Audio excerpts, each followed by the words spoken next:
नमस्कार साथियों, आज की इस वीडियो में हम बात करने वाले हैं परावर्तन के नियम। पिछली वीडियो में हमने देखा था प्रकाश क्या होता है, प्रकाश का परावर्तन किसे कहते हैं, प्रकाश का परावर्तन कितने प्रकार का होता है। इस वीडियो में हम देखने वाले हैं प्रकाश के जो परावर्तन के नियम हैं वो कौन कौन से हैं। इन नियमों को हम विस्तार पूर्वक समझने वाले हैं, साथ में आपके लिए एक्सपेरिमेंट करके भी हम दिखाने वाले हैं। तो चलिए स्टार्ट करते हैं। सबसे पहले बात करते हैं परावर्तन होता क्या है। एक बार दोबारा से देख लेते हैं। परावर्तन, जब प्रकाश एक माध्यम से चलकर दूसरे माध्यम की सतह से टकराकर वापस उसी माध्यम में लौट आए तो उस घटना को प्रकाश का परावर्तन कहते हैं। अब देखिए, परावर्तन के टाइम पे हमने एक डायग्राम बनाया था। यहाँ पे हमने एक समतल कांच की पट्टिका ली थी, उसका हमने एक्सपेरिमेंट भी करवाया था इससे पहली वाली वीडियो में। ठीक है, ये समतल कांच है, ये नीचे वाली सतह पर पॉलिश है। ये क्या है, ये है आपतित किरण और ये है परावर्तित किरण। बीच में वो जो होता है वो है अभिलंब। ठीक है, देखिए आपतित किरण, ये तो हो गई हमारी आपतित किरण और ये हो गई परावर्तित किरण और ये हो गया हमारा अभिलंब। ये जो कोण होता है वो होता है कोण आई और ये जो कोण होता है वो होता है कोण आर। इसको बोलते हैं हम आपतन कोण, आपतन कोण। और ये जो कोण होता है वो होता है परावर्तन कोण, परावर्तन कोण। ठीक है, अब देखिए यहाँ पे हमने एक डायग्राम बनाया है, इसी से हम परावर्तन के नियमों को समझने वाले हैं। सबसे पहला जो नियम है हमारा परावर्तन का वो क्या है, देखिए वो है आपतित किरण, परावर्तित किरण और अभिलंब तीनों धरातल के एक ही तल में स्थित होते हैं। यानी जो तीनों एक ही पॉइंट पर मिल रहे हैं, यहाँ पे धरातल का या दर्पण का एक ही पॉइंट मिल रहा है तो तीनों धरातल के एक ही तल में स्थित होते हैं। तो क्या लिखेंगे हम, आपतित किरण, आपतित किरण, परावर्तित किरण, आपतित किरण, परावर्तित किरण व अभिलंब तीनों धरातल के एक ही तल में स्थित होते हैं। तीनों धरातल के एक ही तल में स्थित होते हैं। देखिए फिलहाल मैं आपको वैसे ही समझा देता हूं क्योंकि यहाँ पर लिखने में बहुत टाइम लगता है। आपके लिए मैं समझा देता हूं और इसका जो नोट्स है, पीडीएफ है, वो हम टेलीग्राम चैनल पर डाल देंगे। ठीक है, लिखने में बहुत टाइम लगता है और जो हमारी वीडियो है वो काफ़ी लंबी हो जाती है इस कारण। तो चलिए आपको वैसे ही समझा देते हैं डायरेक्ट जल्दी से। देखिए पहला जो नियम था हमारा वो है आपतित किरण, परावर्तित किरण और अभिलंब तीनों धरातल के एक ही तल में स्थित होते हैं। दूसरा जो नियम है हमारा वो है आपतन कोण हमेशा परावर्तन कोण के बराबर होता है। यानी ये जो कोण है आपतन कोण है और ये जो कोण है वो परावर्तन कोण है। आपतन कोण और परावर्तन कोण के बराबर होता है, यानी कि कोण आई बराबर होता है कोण आर के।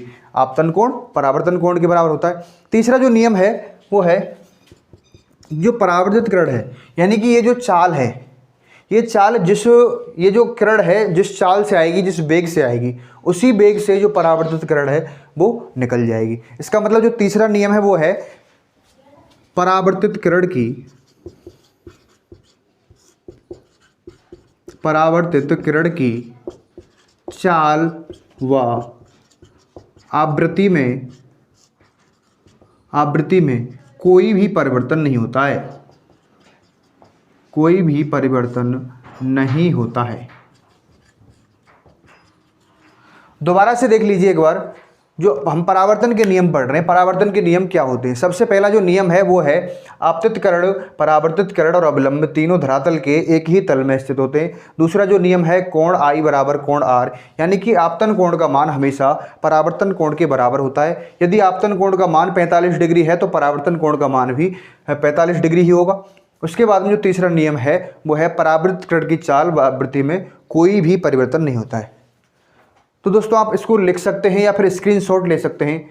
यदि आप लिखना नहीं चाहते हैं तो स्क्रीनशॉट ले लीजिए, बाद में लिख लेना। यदि इसकी जो नोट्स है पीडीएफ चाहिए तो आप हमारे टेलीग्राम चैनल से लिख सकते हैं, डाउनलोड कर सकते हैं। अब चलिए जो परावर्तन के नियम हैं, अब हम देखते हैं समतल धरातल से जो परावर्तन के नियम की विशेषताएं। यानी कि समतल दर्पण है मेरे पास, मैंने कल दिखाया भी था मेरे पास। देखिए यहाँ पर मेरे पास ये है समतल दर्पण, यहाँ पे शायद दिख रहा होगा स्क्रीन पर, कैमरामैन से पूछना चाहूँगा दिख रहा है ठीक। ये जो है समतल दर्पण है मेरे पास, प्लेन मिरर, इसके साथ जो प्रतिबिंब निर्माण की विशेषता है वो क्या क्या है। समतल यानी कि जैसे ड्रेसिंग टेबल होती है, उसके सामने यदि हम खड़े हो जाते हैं तो हमारा जो प्रतिबिंब है वो किस प्रकार बनता है। तो पहला जो प्रतिबिंब निर्माण की विशेषता है पहली, वो क्या है, पहले यहाँ पे मैं लिख लेता हूँ समतल दर्पण से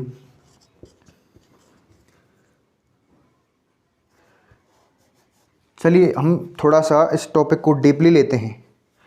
इसको आपने यदि नोट कर लिया है तो इसको हम मिटा देते हैं और इसको डीपली लेते हैं थोड़ा।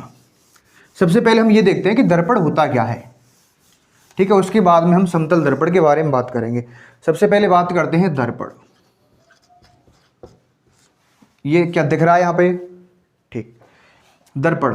तो दर्पण जो होता है उसके प्रकार भी पढ़ेंगे, दर्पण की डेफिनेशन भी पढ़ेंगे। दर्पण होता है, एक तो होता है समतल दर्पण और एक होता है गोलीय दर्पण, ठीक है। सबसे पहले बात करते हैं कि दर्पण होता क्या है, यानी मिरर क्या होता है। ये मेरे पास अभी मैंने लिया था, ये क्या है, मिरर ही है। ये कौन सा मिरर है, ये समतल मिरर है, यानी प्लेन मिरर है, ठीक है। अब देखते हैं समतल दर्पण होता क्या है, गोलीय दर्पण क्या होता है। सबसे पहले बात करते हैं दर्पण क्या होता है। दर्पण देखिए कैसे बनता है, यदि मैं कोई कांच की एक पट्टिका लूँ, देखिए ये जो स्लैब है कांच की पट्टिका है, ये कांच है, ठीक है। ये कैसा कांच था, पहले ऐसे पारदर्शी कांच था, यानी कि इसके आर पार हम देख सकते हैं, ठीक है। लेकिन इसकी जो पिछली सतह है उस पर एक पदार्थ की पॉलिश हो रही है, जिससे क्या बन गया, कांच से दर्पण बन गया। यानी कि दर्पण की डेफिनेशन किस प्रकार देंगे हम, यदि किसी कांच की पट्टिका के, यदि किसी कांच की पट्टिका के किसी एक पृष्ठ पर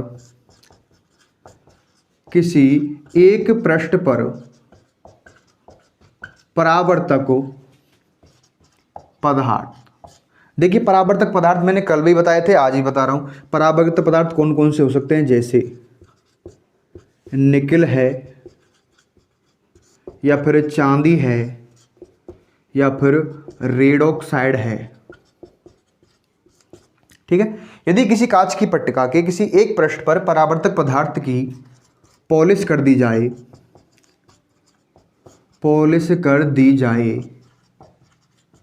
तो वह दर्पण कहलाता है, ठीक है साथियों। अब देखिए इसको हम समझते हैं, यानी कि कोई कांच की पट्टिका है, कांच की पट्टिका वो है जिसको हम आर पार देख सकते हैं, वो पारदर्शी पट्टिका है। यदि उस पर एक पृष्ठ का मतलब है या तो ये वाला पृष्ठ या फिर ये वाला पृष्ठ, ये इस वाले कोई से एक पृष्ठ पर यदि पॉलिश कर देते हैं तो वो क्या बन जाता है, दर्पण बन जाता है। अब देखिए ये वाले, इस वाले पृष्ठ पर हमने पॉलिश करी है यहाँ, तो पॉलिश वाला पृष्ठ तो ये हो गया, और परावर्तक तल का काम कौन सा कर रहा है, ये कर रहा है, ठीक है। ये हो गया हमारा परावर्तक तल का जो काम कर रहा है। अब देखिए ये कैसा दर्पण है, सबसे पहले दर्पण की हमने परिभाषा देखी। यदि किसी कांच की पट्टिका के, कोई भी कांच ले लो, कैसा भी कांच ले लो, किसी कांच की पट्टिका के किसी एक पृष्ठ पर परावर्तक पदार्थ की पॉलिश कर दी जाए तो वह दर्पण कहलाता है या दर्पण बन जाता है, ठीक। दर्पण होते हैं दो प्रकार के, पहला जो दर्पण है वो है समतल दर्पण, दूसरा जो दर्पण है हमारे पास वो है गोलीय दर्पण, ठीक है। समतल दर्पण क्या होता है, गोलीय दर्पण क्या होता है, इसका हम अभी 1 मिनट हम आपके लिए गोलीय दर्पण भी दिखाते हैं।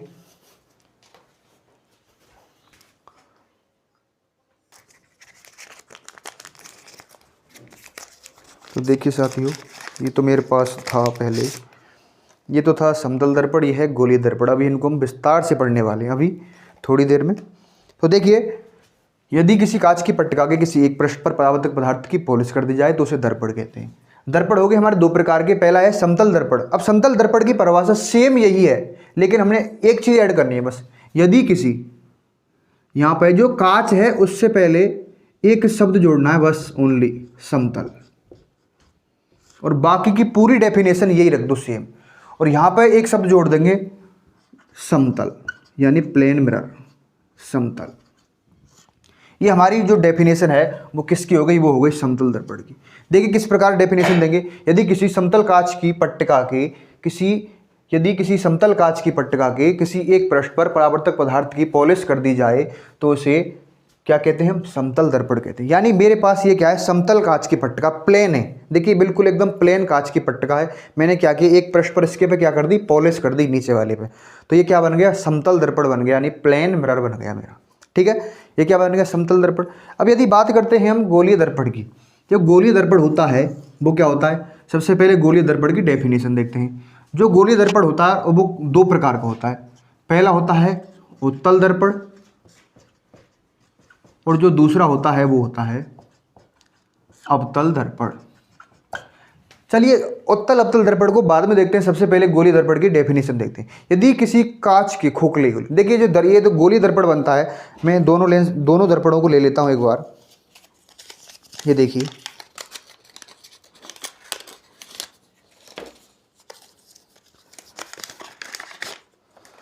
ठीक। अब देखिए ये जो दर्पण होता है गोलीय दर्पण, वो किसी खोखले गोले का कटा हुआ भाग माना जाता है। यानी कि कोई एक खोखला गोला है ऐसा, ये कोई खोखला गोला है, यहाँ से ये कटा हुआ है, ये ऐसा कोई खोखला गोला है। इसका मैंने ये पार्ट ले लिया, कोई सा पार्ट ले लो, इधर का ले लो या इधर का ले लो। माना कि मैंने ये इधर का पार्ट ले लिया, अब ये दर्पण का काम कर रहा है। अब इस पर मैं यदि ओवरे हुए पृष्ठ पर पॉलिश कर दूंगा तो एक दर्पण का अलग प्रकार बन जाएगा, और धसे हुए दर्पण की सतह पर पॉलिश कर दूंगा तो ये क्या है, अलग दर्पण का प्रकार बन जाएगा। तो सबसे पहले दर्पण की जो गोलीय दर्पण है उसकी डेफिनेशन किस प्रकार देंगे। यदि किसी खोखले गोले के, ये खोखला गोला है, उसके कटे हुए भाग के, यानी कि पूरा क्या है खोखला गोला है, ये हमने बीच में से क्या कर दिया, काट दिया, ठीक है। तो डेफिनेशन किस प्रकार देंगे गोलीय दर्पण की। यदि किसी खोखले गोले के कटे हुए भाग के किसी एक पृष्ठ पर परावर्तक पदार्थ की पॉलिश कर दी जाए तो उसे गोलीय दर्पण कहते हैं, ठीक है। आप लिख भी सकते हैं, यदि किसी खोखले गोले के कटे हुए भाग के किसी एक पृष्ठ पर परावर्तक पदार्थ की पॉलिश कर दी जाए तो उसे गोलीय दर्पण कहते हैं, ठीक है। जो गोलीय दर्पण होता है वो दो प्रकार का होता है।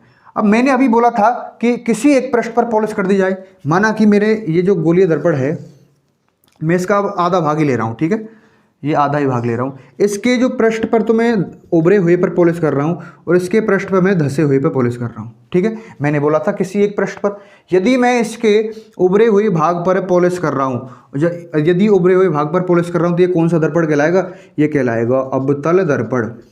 कौन सा दर्पण, अवतल दर्पण। और यदि मैंने इसके धसे हुए भाग पर पॉलिश कर दी है तो ये हो जाएगा हमारा उत्तल दर्पण। क्या हो जाएगा, उत्तल दर्पण। देखिए मैं आपको दिखाता भी हूँ, यहाँ पे मेरे पास ये दो दर्पण हैं। देखिए ये यदि कैमरा में एक बार दिख जाए तो देखिए एक बार, इसके जो पृष्ठ पर पॉलिश हो रही है वो हो रही है उभरे हुए पृष्ठ पे, यानी थोड़ा सा उभरा हुआ पृष्ठ है उस पर इसकी पॉलिश हो रही है। यानी कि ये जो दर्पण है वो कुछ इस प्रकार का है, ठीक है। कैसा दर्पण है, अवतल दर्पण है, उभरे हुए भाग पर पॉलिश हो रही है और जो धसा हुआ भाग है इसका वो परावर्तक तल का काम कर रहा है, ठीक है दोस्तों।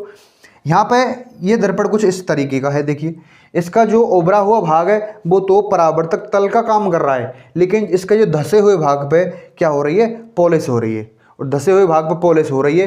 तो ये क्या कौन सा दर्पण है, यह है उत्तल दर्पण। उत्तल दर्पण का उपयोग हम वाहनों में करते हैं, साइड में दृश्य देखने के लिए करते हैं, एटीएम मशीनों में करते हैं। इसका उपयोग कहाँ करते हैं, परमाणु भट्टियों में, सेविंग दर्पण में इनका उपयोग करते हैं। उपयोग अभी बाद में देखेंगे, इनको विस्तार से देखेंगे, लेकिन एक बार आप इसको समझ लीजिए कि दर्पण क्या होता है। दोबारा से देखिए फिर से, दर्पण यदि किसी कांच की पट्टिका की, मैं लिखने पर ज़्यादा फोकस नहीं कर रहा हूँ क्योंकि इनके मैं नोट्स डाल दूंगा, लिखने में थोड़ा टाइम लगता है, वीडियो लॉन्ग हो जाएगी, ठीक है। यदि किसी कांच की पट्टिका की, कोई कांच की पट्टिका लो, किसी कांच की पट्टिका के एक पृष्ठ पर परावर्तक पदार्थ की पॉलिश कर दी जाए तो वो क्या कहलाता है, वो कहलाता है दर्पण, ठीक है। दर्पण हो गए वो दो प्रकार के होते हैं। ये जो पहला दर्पण है, देखिए दर्पण हो गए दो प्रकार के। पहला दर्पण है समतल दर्पण, और ये कैसे दर्पण है, ये है गोलीय दर्पण, क्योंकि ये गोले के कटे हुए भाग के दर्पण है, इसलिए ये हो गए गोलीय दर्पण और ये हो गया हमारा समतल दर्पण, ठीक है।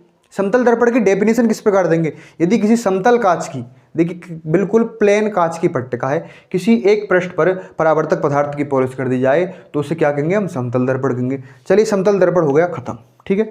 उसके बाद में बात करते हैं गोलीय दर्पण, यानी ये पूरा एक गोला था। देखिए ये जो है ये पूरा एक गोला था, इस प्रकार ये पूरा गोला था। मैंने क्या किया, इसको गोले में से काट के इनके अलग अलग भाग पर, ये मैंने गोला काट कर इनके अलग अलग भाग पर क्या की थी, पॉलिश की। यानी कि इसमें से जो गोला काटा था आधा आधा करके, उसमें से एक भाग पे तो धसे हुए भाग पे पॉलिश की थी और दूसरे पर क्या की, उभरे हुए भाग पर पॉलिश की। जिसके उभरे हुए भाग पर पॉलिश की वो क्या बना दोस्तों, वो बना अवतल दर्पण, और जिसके धसे हुए भाग पर मैंने पॉलिश की वो क्या बना, वो बना उत्तल दर्पण।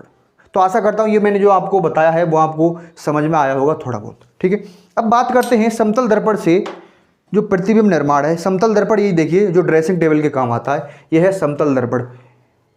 यानी जो प्लेन मिरर होता है उसका उपयोग हम कहाँ करते हैं, ड्रेसिंग टेबल वगैरह हम करते हैं। तो समतल दर्पण से जो प्रतिबिंब बनता है वो किस प्रकार बनता है, समतल दर्पण से प्रतिबिंब निर्माण की विशेषताएं क्या क्या हैं वो उनको अभी देखते हैं।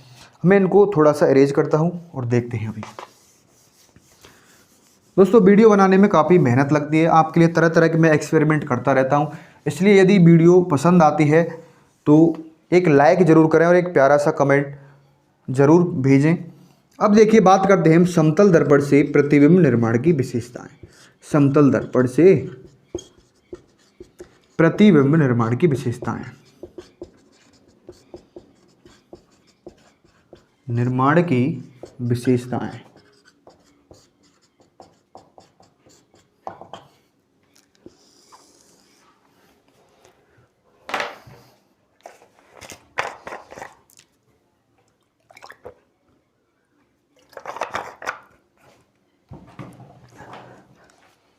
चलिए दोस्तों समतल दर्पण से जो प्रतिबिंब निर्माण की विशेषता देखते हैं। यदि आपको कैमरे में दिख रहा हो तो ये मेरे पास मार्कर है और मेरे पास सामने क्या है, ये है समतल दर्पण। देखिए जैसे ये क्या है, बिंब। बिंब का मतलब होता है वस्तु और प्रतिबिंब का मतलब होता है जिसका ये वस्तु है, इसका प्रतिबिंब कहाँ बन रहा है, दर्पण बन रहा है। तो पहले जो विशेषता है समतल दर्पण से प्रतिबिंब निर्माण की वो आपको मैं दिखाने की कोशिश कर रहा हूँ, यदि दिख जाए तो। ठीक है, मेरे पास क्या है, बिंब यानी मार्कर है।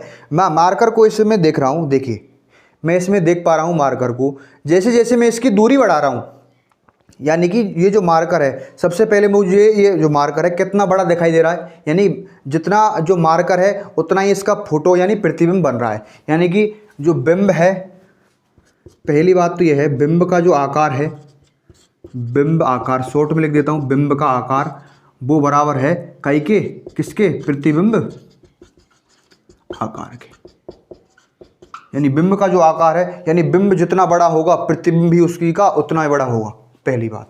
देखिए जैसे जैसे मैं मार्कर को इस दर्पण के पास में लाता हूं तो प्रतिबिंब दूरी घट जाती है, यानी कि बिंब को पास ला रहा हूं तो प्रतिबिंब दूरी भी घट जाती है। और जैसे जैसे मैं बिंब को दूर लेके जाता हूं तो प्रतिबिंब दूरी भी बढ़ जाती है। इससे हम क्या समझे कि जो बिंब की दूरी है वो प्रतिबिंब की दूरी के बराबर होगी।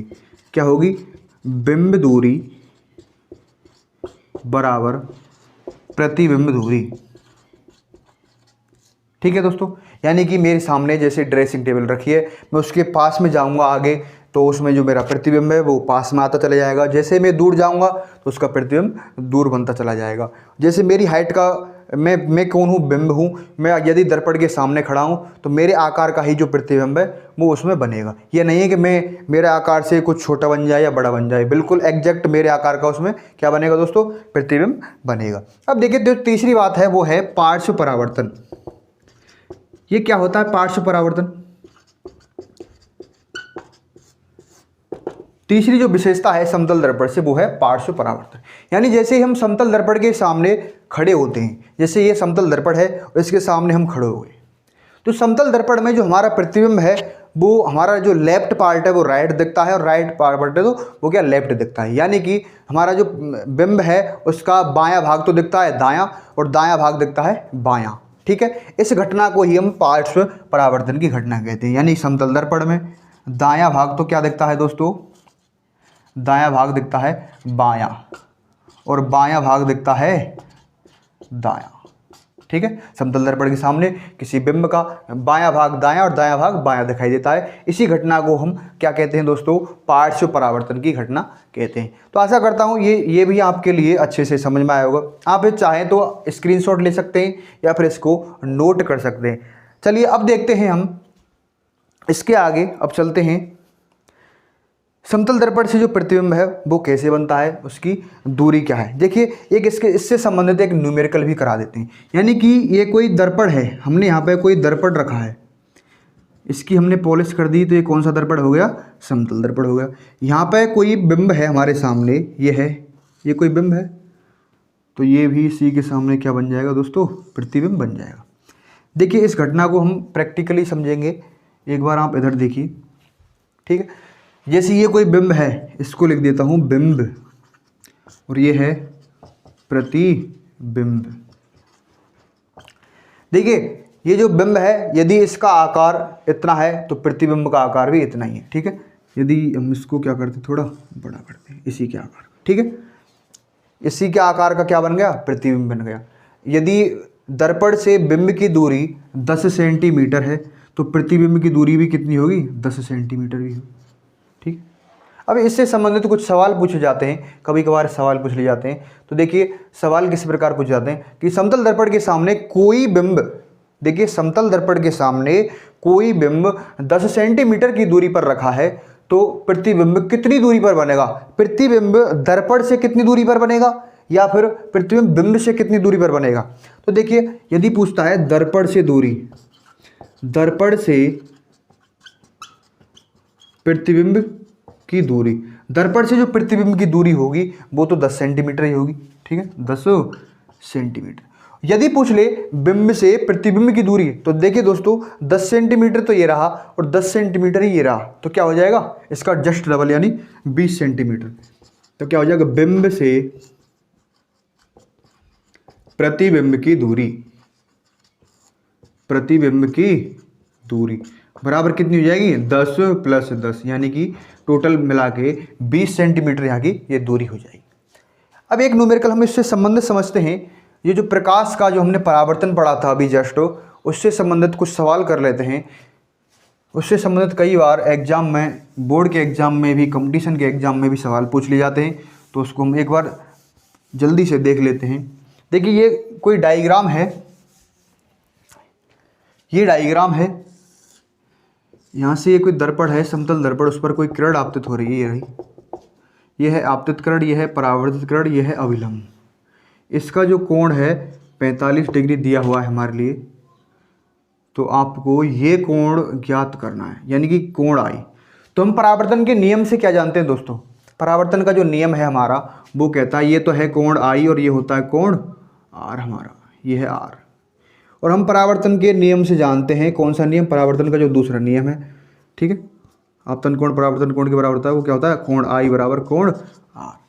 तो ये कोण यदि 45 डिग्री का है तो ये कोण भी कितने का हो जाएगा, 45 डिग्री का हो जाएगा। हम किस प्रकार करेंगे, कोण आई हमारे पास दिया हुआ है 45 डिग्री का बराबर कोण आर, या फिर कैसे कह देंगे, कोण आर बराबर 45 डिग्री, ठीक है दोस्तों।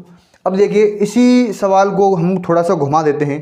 जैसे कि यहाँ पर ये कोण तो दिया हुआ है 45 डिग्री का, लेकिन ये कोण ना पूछ के इस कोण को x दे दे तो इस कोण की वैल्यू कितनी होगी। तो हम जानते हैं ये जो अभिलंब है, अभिलंब से इसका जो दर्पण का, ये नीचे दर्पण रखा हुआ है, इसके बीच का जो कोण है वो क्या है, लंबवत होता है, यानी 90 डिग्री कोण होता है। यानी कि हमारे लिए ये दिया हुआ है 45 डिग्री का और पूछ रहा है ये, तो किस प्रकार निकालेंगे, पूरा इस प्रकार निकालेंगे। देखिए कोण आई बराबर कोण आर, लेकिन हमको आर तो दिया ही नहीं, तो ऐसे निकालेंगे, ये तो हमने निकाल रखा है। अब देखिए कैसे निकालते हैं, चूँकि कोण आर हमारे पास ये आ गया 45 डिग्री का। अब देखिए कोण आर प्लस कोण एक्स बराबर 90 डिग्री, क्योंकि यहाँ पे समकोण बन रहा है और यहाँ पे जो कोण आर हमने निकाला था किस नियम से, आपतन कोण परावर्तन कोण के जो बराबर होता है उस नियम से। तो कोण आर तो कितने का आ गया, 45 डिग्री का, तो यहाँ लिख देंगे 45 डिग्री प्लस कोण एक्स बराबर 90 डिग्री, और एक्स बराबर 90 माइनस 45, तो x बराबर कितना आ गया, ये भी हमारा 45 आ गया, ठीक है। इससे संबंधित एक दूसरा सवाल भी करते हैं। जैसे ये हमारे पास कोई दर्पण है, ये रहा, इस पर कोई किरण आ रही है, यहाँ से किरण जा रही है, ये है आपतित किरण, ये है परावर्तित किरण, ये है अभिलंब। अब देखिए ये दोस्तों ये 30 डिग्री का कोण है यहाँ, चलो थोड़ा सा चेंज कर देते हैं इसको, यानी कि ये कोण है हमारा 60 डिग्री का और पूछ रहा है आपसे कोण आर की वैल्यू ज्ञात कीजिए। तो किस प्रकार करेंगे दोस्तों, देखिए हम जानते हैं ये जो अविलंब है, अविलंब कितने डिग्री का कोण बनाता है, ये 90 डिग्री का कोण बनाता है, और हमारे लिए जो नीचे वाला कोण है वो 60 डिग्री का दिया हुआ है, तो पूरा कोण कितने का है, 90 डिग्री का। तो कोण आई कितने का हो जाएगा बताइए, कोण आई किस प्रकार निकालेंगे, कोण आई प्लस 60 डिग्री बराबर 90, तो कोण आई बराबर हमारा आ गया 30 डिग्री का, क्योंकि ये जो पूरा कोण है, ये जो पूरा कोण है वो 90 डिग्री का है और ये कोण हमको कितने का दे रखा है, 60 डिग्री का दे रखा है। तो कोण आई की वैल्यू कितनी आ जाएगी दोस्तों, कोण आई की वैल्यू कितनी आ गई हमारी, 30 डिग्री आ गई, ठीक है। 30 डिग्री आ गई और पूछ रहा है हमसे कोण आर। तो हम जानते हैं क्या, जो आपतन कोण होता है वो परावर्तन कोण के बराबर होता है। तो कोण आई बराबर कोण आर, चूंकि कोण आई बराबर कोण आर और कोण आई की वैल्यू दे रखी है हमको 30 डिग्री, तो ये आएगा आर, इसलिए हम कह देंगे कोण आर बराबर 30 डिग्री। ठीक है, तो आपके लिए ये जो बताया है ये आपको अच्छे से समझ में आया होगा, आशा करता हूँ। यहाँ पे जो मैंने आज आपके लिए बताया है परावर्तन के जो नियम कल मैंने पढ़ाया था, आज मैंने पढ़ाया आपके लिए दर्पण क्या होता है, समतल दर्पण क्या है, दर्पण गोलीय दर्पण क्या है और उत्तल अवतल दर्पण क्या होते हैं, ये मैंने आपको समझाया है। आशा करता हूँ दोस्तों ये जो भी बताया है आपके लिए आपको अच्छे से समझ में आया होगा। यदि आपको कोई कमेंट में कुछ पूछना हो तो आप कमेंट कर सकते हैं। आप ये वीडियो को आप लाइक करें, शेयर करें अपने दोस्तों के साथ और हमारे चैनल को सब्सक्राइब ज़रूर करें। Thank you.